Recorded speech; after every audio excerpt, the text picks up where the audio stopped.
अवनी ने कई बार वीर को कॉम्बैट रूम में निशाना बनाया, लेकिन कभी शांत नहीं हो सकी।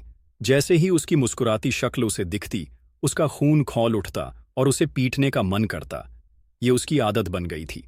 वीर रहेजा देवाश्रम के रूम में लौट आया और फिर कॉपर दांतों वाला जो प्राणी उसने ने पाला था, म्यूटेंट प्राणी बनने के 2 महीने बाद अब बैंगनी रंग का और आकार में बड़ा हो गया था। क्या मैं इस दुनिया में ऊपर चढ़ पाऊंगा या नहीं, सब कुछ अब तुम पर निर्भर करता है। प्लीज जल्दी से एक सीक्रेट ब्लड प्राणी बन जाओ। वीर ने उसके चमकते बैंगनी रंग की ओर देखते हुए सोचा कि अब समय आ गया है। स्थिति को देखते हुए एक म्यूटेंट प्राणी को सीक्रेट ब्लड प्राणी में बदलने में लगभग 3 महीने लगते हैं। यह समय न ज्यादा लंबा है और न ही ज्यादा छोटा था। अधिकतर लोगों के लिए 3 महीने में एक सीक्रेट ब्लड प्राणी का शिकार करना लगभग नामुमकिन होता है। यहां तक कि अवनी शेरगिल जैसी ताकतवर भी शायद 1 साल में एक भी सीक्रेट ब्लड प्राणी का शिकार न कर पाए। अब इस ब्लैक क्रिस्टल के साथ वीर हर 3 महीने में एक पूरा सीक्रेट ब्लड प्राणी पा सकता था। यह किसी चमत्कार से कम नहीं था। बस मुझे थोड़ा और समय मिल जाए, मैं आसानी से चारों तरह के जेनो पॉइंट्स को मैक्स कर सकता हूं। तब मैं जरूर एक सीक्रेट ब्लड एरिस्टोक्रेट कहलाऊंगा। वीर के मन में उत्साह की लहर दौड़ रही थी। इस बार घर लौटते वक्त वीर ने टेलीपोर्ट स्टेशन पर अवनी शेरगिल को नहीं दिखी। शायद वह इस गेम से थक गई थी या फिर किसी काम में व्यस्त होगी। स्टेशन के बाहर वह सड़क के किनारे खड़ी एक लड़की को देखकर रुक गया। वह लड़की थी ईशानी, वही जिसने एडवोकेट विक्रम और वीर के साथ बचपन बिताया था। ईशानी एक सिंगल पेरेंट फैमिली से थी और उसकी मां वीर के पिता की कंपनी में काम करती थी। जब उसे कोई देखने वाला नहीं होता तो उसकी मां उसे साथ ले आती थी और वह अक्सर एडवोकेट विक्रम और वीर के साथ खेलती थी। बाद में वीर को पता चला कि ईशानी का पिता जिंदा था और उसने उसकी मां और उसे ढूंढ निकाला। अपने पिता की मौत के बाद वीर के पास समय नहीं था कि वह ईशानी के परिवार के बारे में और जानकारी लेता, लेकिन उसने सुना था कि वह एक नाजायज संतान थी और उसके पिता ने उसे तभी अपनाया जब उसकी पत्नी का निधन हो गया। वीर, ईशानी ने भी उसे देख लिया और पुकारा, तुम यहां क्या कर रही हो? वीर ने आश्चर्य से पूछा। वीर, अब मैं 16 की हो चुकी हूं और अब मैं प्लैनेट टाइटन में प्रवेश कर सकती हूं, ईशानी ने हंसते हुए कहा। इतनी जल्दी? वीर चौंक गया। उसके दिमाग में ईशानी अब भी एक छोटी बच्ची थी और अब वह खुद प्लैनेट टाइटन में जा सकती थी। मैं तुमसे बस कुछ महीने छोटी हूं, मुझे बच्चा मत समझो, ईशानी ने नाराजगी से कहा। वाकई समय कितनी जल्दी निकल जाता है। वीर ने उसके पूरी तरह विकसित शरीर की ओर देखते हुए मुस्कुराकर कहा। वह अब बच्ची नहीं रही थी। वीर की नजरों से ईशानी थोड़ी शर्माई। तभी इंजन की आवाज सुनाई दी और एक BMW सड़क के किनारे आकर रुका, जिससे एक स्टाइलिश नौजवान उतरा। वह युवक करीब 20 साल का था और वह BMW कार ही 10 करोड़ से कम का नहीं रहा होगा। दीदी, मैंने पहले ही कहा था कि प्राइवेट टेलीपोर्ट इक्विपमेंट का इस्तेमाल करें। टेलीपोर्ट स्टेशन पर ऐसे फालतू लोगों से टकरा ही जाना है। वह युवक वीर को देखे बिना सीधे ईशानी के पास गया। भैया, ये मेरा बचपन का दोस्त है, ईशानी ने तुरंत सफाई दी। चलो वापस चलते हैं। युवक ने उसकी सफाई को अनसुना कर दिया और उसका हाथ पकड़कर कार की ओर ले गया। वीर, मैं वापस आऊंगी, ईशानी ने जाने से पहले धीमे से कहा। उस युवक ने मुड़कर वीर से कहा, तुम जैसे लोग उसके लायक नहीं हो, उससे दूर रहो वरना पछताओगे। तुम मुझसे बात कर रहे हो? वीर ने उसकी ओर देखा। क्या तुम मेरी बात पर यकीन नहीं करते?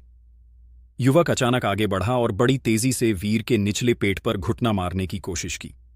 वह वीर के बहुत करीब था और बहुत तेज भी। उसका घुटना अचानक वीर की ओर आया। वीर बाहर से शांत था, लेकिन अंदर ही अंदर मुस्कुरा रहा था। गोस्ट हॉन्ट से बेहतर कोई और मार्शल आर्ट कुश्ती के लिए नहीं है। अब तो अवनी शेरगिल भी मुझे पास नहीं आने देती। वीर एक तरफ झुका और घुटने से बचते हुए अपने पैर से उस युवक का पैर फंसा दिया। साथ ही उसकी गर्दन भी जकड़ ली और जोर से खींचा। और फिर धड़ाम! युवक अपना संतुलन खो बैठा और जमीन पर गिर पड़ा। जमीन पर पड़े हुए उसने चौंक कर वीर को देखा और उठना भी भूल गया। उसे विश्वास नहीं हो रहा था कि उसकी वार खाली गई और वीर ने उसे इतनी आसानी से गिरा दिया। वीर, क्या हुआ? ईशानी BMW से नीचे दौड़ी और उस युवक को सहारा देकर उठाया। कुछ नहीं, बस मर्दों के बीच की एक रस्म थी। अब देर हो रही है, फिर मिलते हैं किसी दिन खाना खाने। वीर ने मुस्कुराकर हाथ हिलाया और ट्रेन स्टेशन की ओर बढ़ गया। भैया, आप ठीक तो हैं? ईशानी ने चिंतित होकर पूछा।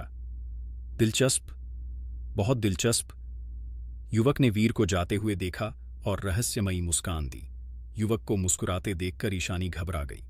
भैया प्लीज उससे कुछ मत कहना, उसका कोई गलत इरादा नहीं था। अगर उसका इरादा नहीं था और फिर भी मैं गिर गया, तो अगर उसका इरादा होता तो क्या मैं मारा जाता?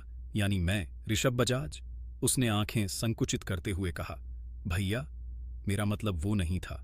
ईशानी घबरा गई और कुछ समझ नहीं पाई कि क्या कहे। कोई बात नहीं बहन, जैसे उसने कहा, मर्दों की रस्म थी और मैं ये एहसान जरूर लौटाऊंगा।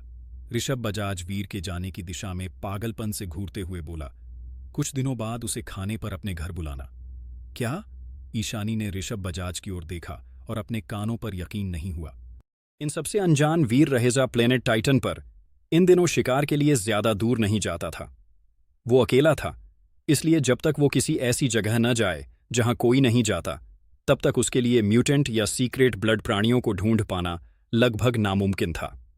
क्योंकि अवनी शेरगिल, ग्रैंड मास्टर या भीम जैसे ताकतवर गैंग उनसे पहले ही उन्हें प्राणियों को ढूंढ लेते थे। वीर ने प्लेनेट टाइटन का गूगल यानी स्काईनेट पर लॉग इन किया और एक फोरम में गया जिसका नाम था पोलर नाइट, जहां अलग अलग जगह से आए लोग जो इस समय प्लेनेट टाइटन में संघर्ष कर रहे थे, वह लोग यहां पर बातचीत करते थे। यहां पर सिर्फ देवाश्रम के लोग आपस में जानकारी और जरूरतें साझा करते थे। हालांकि पृथ्वी में अलायंस का एक ऑफिशियल साइट भी था, लेकिन पोलर नाइट पर जाना कहीं आसान था, क्योंकि यहां बस एक यूजर नेम चाहिए होता था और दूसरे तरफ ऑफिशियल साइट पर असली पहचान से रजिस्टर करना पड़ता था। अपनी पहचान को गुप्त रखना चाहते हुए वीर देवाश्रम वाले सेक्शन में गया, जहां रोजाना करीब 1000 से ज्यादा पोस्ट आते थे। उसने कई पोस्ट देखीं, जिनमें ज्यादातर खरीदना और बचाना से जुड़ी पोस्ट थीं और कुछ भर्तियों से संबंधित थीं, जैसे कि अमीर लोग कुछ लोगों को पैसे देकर अपने बच्चों की सुरक्षा या मदद के लिए हायर करते थे। हाल ही में वीर की किस्मत कुछ खास नहीं चल रही थी। उसे न तो कोई म्यूटेंट प्राणी या सीक्रेट ब्लड प्राणी मिला और न ही कोई बीस्ट सोल हासिल हुआ। इसलिए उसने पैसे कमाने के लिए काम करने का फैसला किया। वीर ने थोड़ी देर ब्राउज किया और एक अच्छा सा जॉब पोस्ट देखा। हैरानी की बात यह थी कि वो पोस्ट युवराज सहगल ने डाली थी। वीर ने उसे पिछली बार मिलने के बाद नहीं देखा था। यह देखना दिलचस्प था कि वह भी अब देवाश्रम की साइट पर पोस्ट कर रहा था। युवराज सहगल न सिर्फ अच्छे लोगों की भर्ती कर रहा था, बल्कि बीस्ट सोल्स और म्यूटेंट प्राणियों के मांस की भी खरीद कर रहा था। वह हर अच्छी चीज खरीदना चाहता था और उसके लिए भुगतान करने को तैयार था। उसके पोस्ट पर जवाब देने वाले ज्यादातर लोग सिर्फ दर्शक थे। आखिरकार म्यूटेंट प्राणी का मांस और बीस्ट सोल्स इतनी कीमती चीजें थीं कि कोई भी उन्हें आसानी से नहीं बेचता। वीर ने कुछ देर और ब्राउज किया और फिर एक संतोषजनक काम की पोस्ट देखी। कुछ नवयुवक जो अभी अभी प्लैनेट टाइटन में दाखिल हुए थे, एक कुशल शिकारी को हायर करना चाहते थे जो उन्हें प्राइमरी प्राणियों को मारने में मदद करे। शर्त यह थी कि वह अकेले ही 10 प्राइमरी प्राणियों से निपटने और उनकी रक्षा करने में सक्षम हो। साफ तौर पर कहा जाए तो ये एक तरह की बेबीसिटिंग जॉब थी। इन नौसिखियों को प्राइमरी प्राणियों से लड़ते देखना और जब वे खतरे में हों तो उन्हें बचा लेना। ये काम मुश्किल तो नहीं था, लेकिन काफी झंझट वाला था। आमतौर पर अनुभवी लोग ऐसा काम नहीं करते, लेकिन इन युवाओं की फीस काफी अच्छी थी। हर दिन 10,000 और कॉन्ट्रैक्ट कम से कम आधे महीने के लिए था।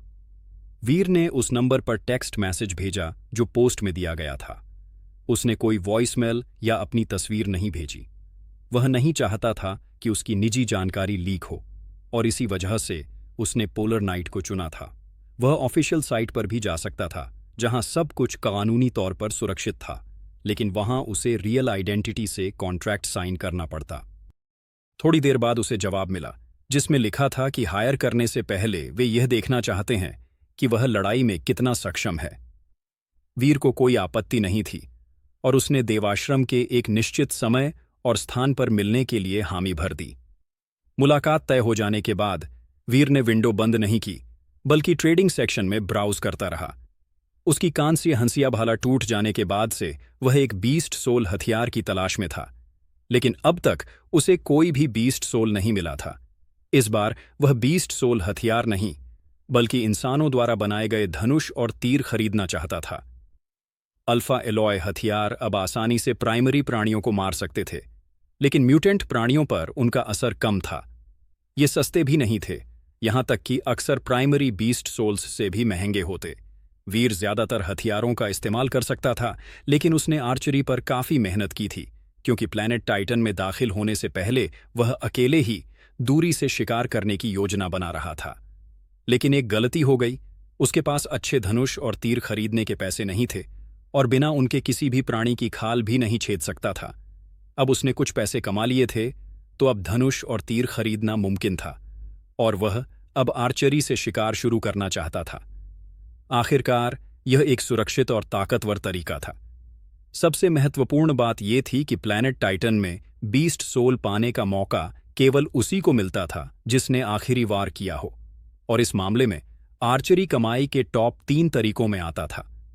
आर्चरी के लिए विशेष प्रशिक्षण की आवश्यकता होती थी, इसलिए ज्यादातर लोग तलवार या चाकू का ही इस्तेमाल करते थे। शायद इसीलिए बाजार में धनुष और तीर की बिक्री कम थी। वीर पैसे बचाने की सोच रहा था, इसलिए वह सेकंड हैंड चीजें खरीदना चाहता था। अल्फा एलॉय से बना धनुषों की कीमत 1 मिलियन से ऊपर होती थी, जो उसके लिए बहुत ज्यादा थी। अच्छी बात यह थी कि आर्चरी ज्यादा लोकप्रिय नहीं थी, इसलिए प्रतियोगी खरीदार भी कम थे। वीर ने 7 दिन पहले की एक पोस्ट देखी, जिसमें एक व्यक्ति जो प्लैनेट टाइटन से इवॉल्व होकर दूसरे प्लैनेट जाने वाला था, अपनी सारी चीजें बेचने की बात कर रहा था। सारी चीजें बिक चुकी थीं, बस एक धनुष और 6 एलॉय तीर बाकी थे।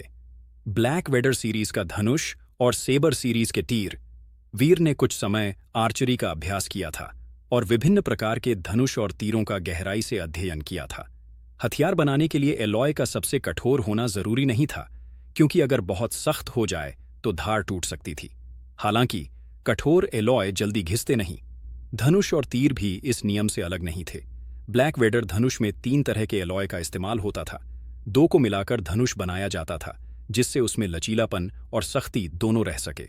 और धनुष की डोरी बनाने वाला एलॉय और भी खास था, जिसे बनाने की तकनीक केवल कुछ ही अंतरिक्ष धातु कंपनियों के पास थी। ब्लैक वेडर सीरीज एक क्लासिक एलॉय धनुष सीरीज थी, और इसकी कीमतें आसमान छूती थीं। इसका सबसे सस्ता मॉडल वॉन्डरर्स बो भी 2 मिलियन का आता था, जिसमें तीर और तरकश शामिल नहीं होते।